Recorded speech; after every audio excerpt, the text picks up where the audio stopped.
I'd like to share a great site that I found looking for information about the phonology of North America, North American English. And this site is called North American English Regional Phonology.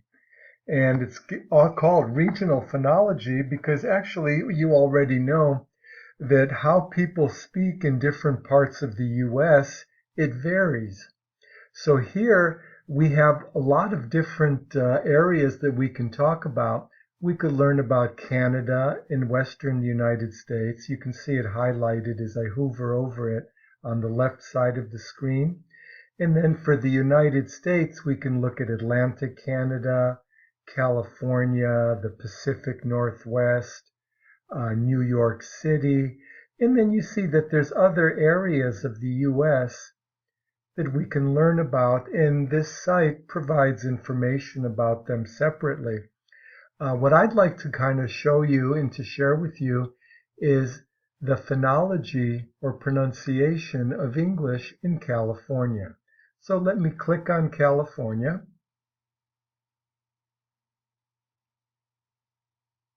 Okay, here we are already, California.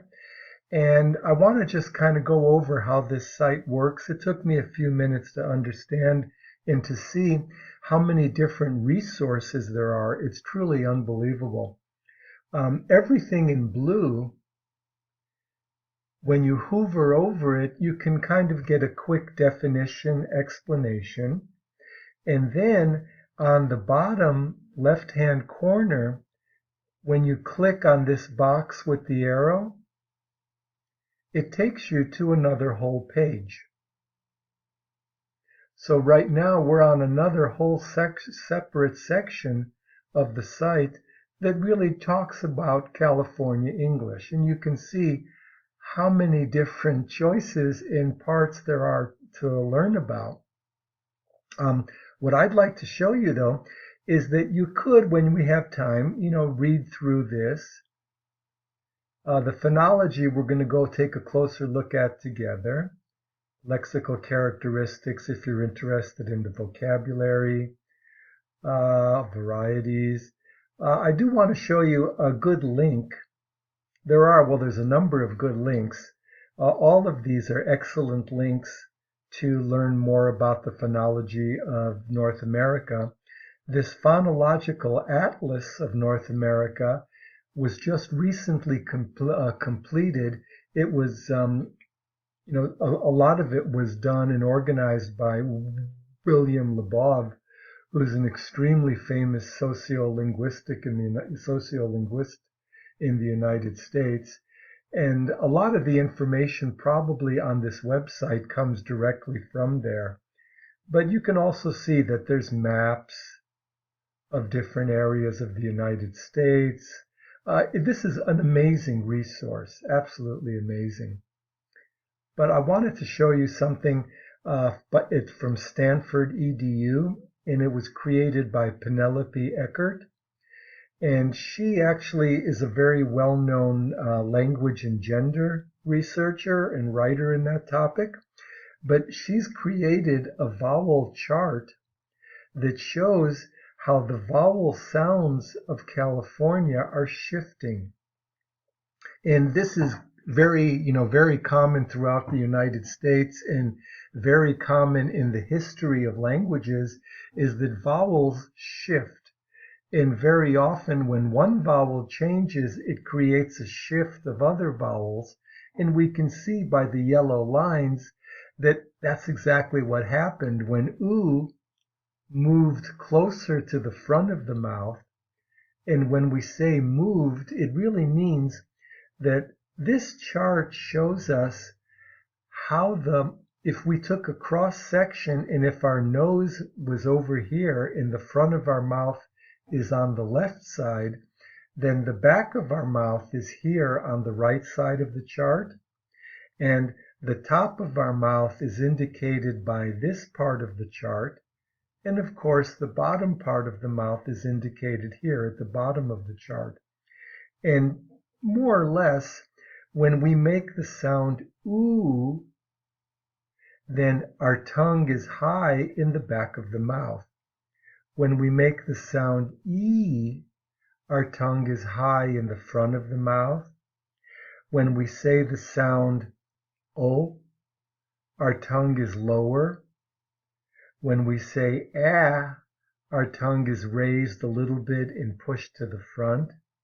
But what Penelope Eckert wants to show us is that in Northern California, when we make these sounds, the position of our tongue has been changing over time. And so instead of the back of our tongue being raised high for oo, the front of our tongue, like the mid part of our tongue, is actually being raised high.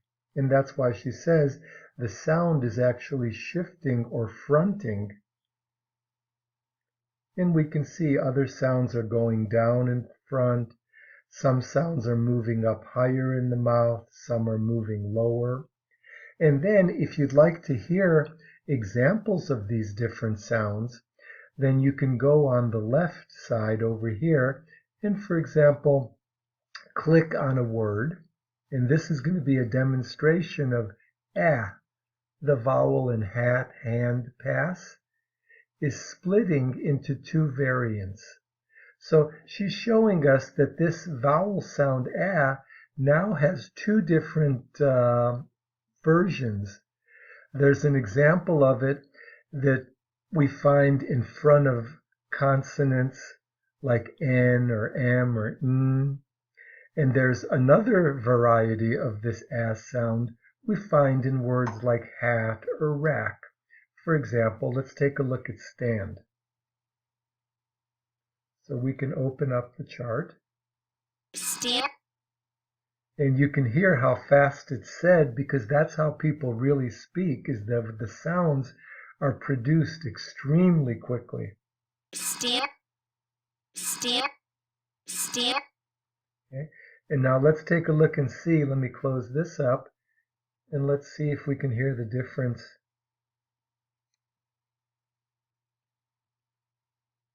That. That. That. So it seems the mouth seems to be a little bit more open now with that sound. But you can kind of play with this as you like and use it as a reference. It's really an excellent reference. But now, let's go back for a moment and let's take a look at our phonology section of the California site page. And in this site, in this section rather, we can learn a lot about the phonology of English. Now, I was going to read it all to you, but I see that if I read it, it's going to take quite a while, and you can read it a lot faster, and it may actually be clearer to you. But anytime you do come across anything that's in blue, just hover over it so that you can get an idea a little bit more in depth about what that term refers to. And then if you wanted more information, click on the page and you can get a lot more information about it. And there's important terms like rhotic, means the R is pronounced. A vowel diagram is something like this. It shows us the general height and location of the tongue in the mouth. It talks about front vowels. So vowels, when they say front vowels, vowels that are located here or made here in the front of the mouth are raised. It means that they go up a little bit. The position of the tongue moves up when they're found before the sound n.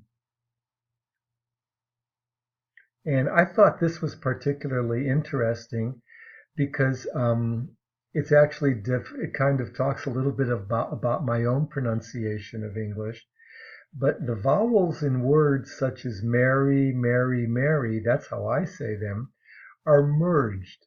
And that means that the eh, for example, in bet, head, or mesh, is used for all of these words. But actually, it's not really always like that. So let's take a look a little bit of getting a little more information about this merger of the Mary, Mary, Mary, Mary merger.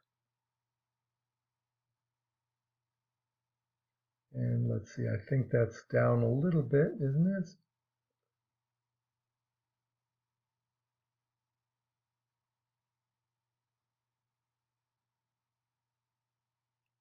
Where are we here?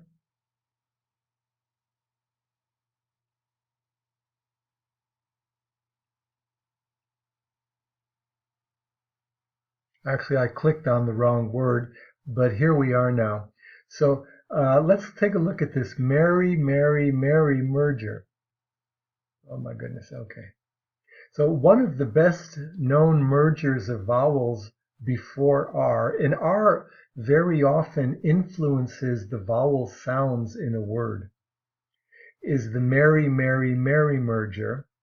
And what happened is it consists of a merging of the vowels a, like in the name Carrie or Mary, as in Carrie or Mary, and the historical a as in Carrie or Mary, whenever they're realized or when they are used before R.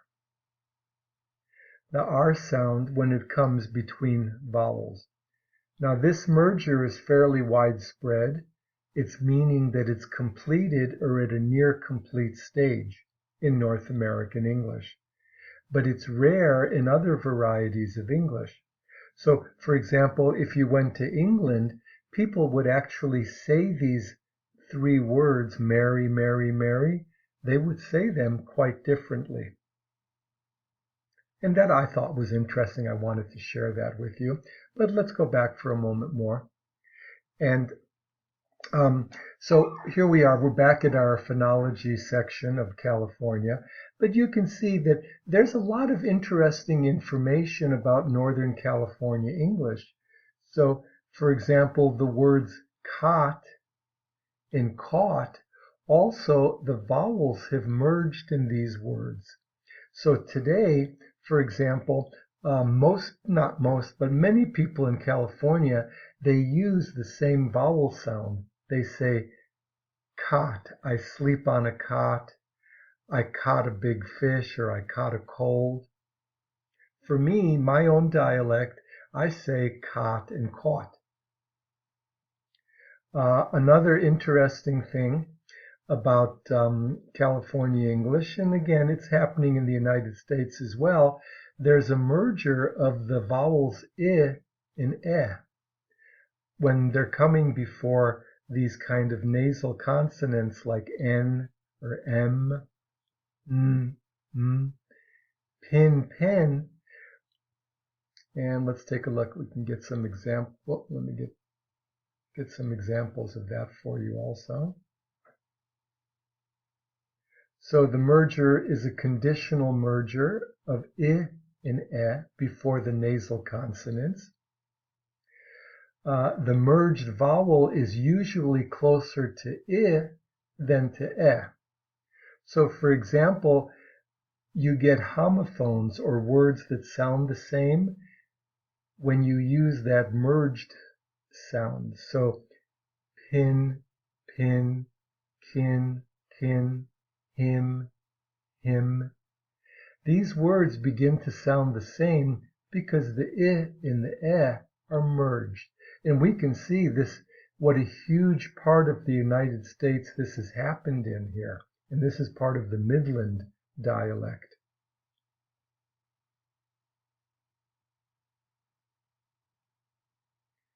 And we can scroll down our page. And I would like you to read this all yourself a little bit more, but I do wanted to share it with you. I enjoy this very much. I think it's extremely interesting, and you can see the amount of detail that goes into phonology and phonetics in English, because it's a huge area, and part of that, I guess, is just the natural interest people have in the sound of language, and how different the same language can have different versions. I also wanted to show you one more thing. Let's take a look at the closed central rounded vowel. And here's the definition. So when you hover over it, you get a definition. But I'd like to show you a great chart. This is a great resource for us by clicking on that page. And here we can see all the different vowel sounds and all the indications. Now this one is a little bit different. We didn't learn this in our phonetic alphabet because General American English doesn't really contain that sound, but it is a sound that's becoming evident in Northern California because of the vowel shift. It's more of a central sound, closed central sound. And if you're not sure what that sound is, so here you have the audio file. And these sounds are pronounced really well. They're given a lot of stress. And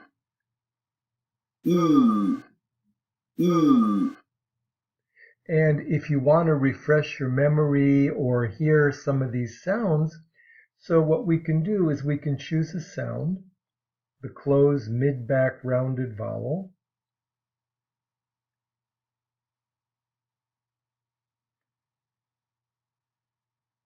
We'll come to its own page, and there is an audio file.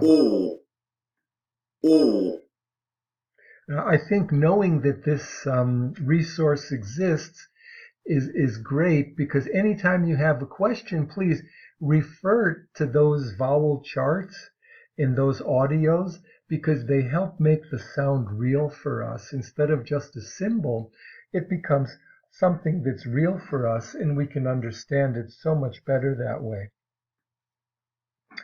What else did I want to show you? I think basically you have a very good idea now of how this site works, and I'll give you more instructions about using this site on our homepage so that we can see how we're going to use it. But this week we're going to be using this North American English Regional Phonology site to help us get acquainted with the phonology of General American English.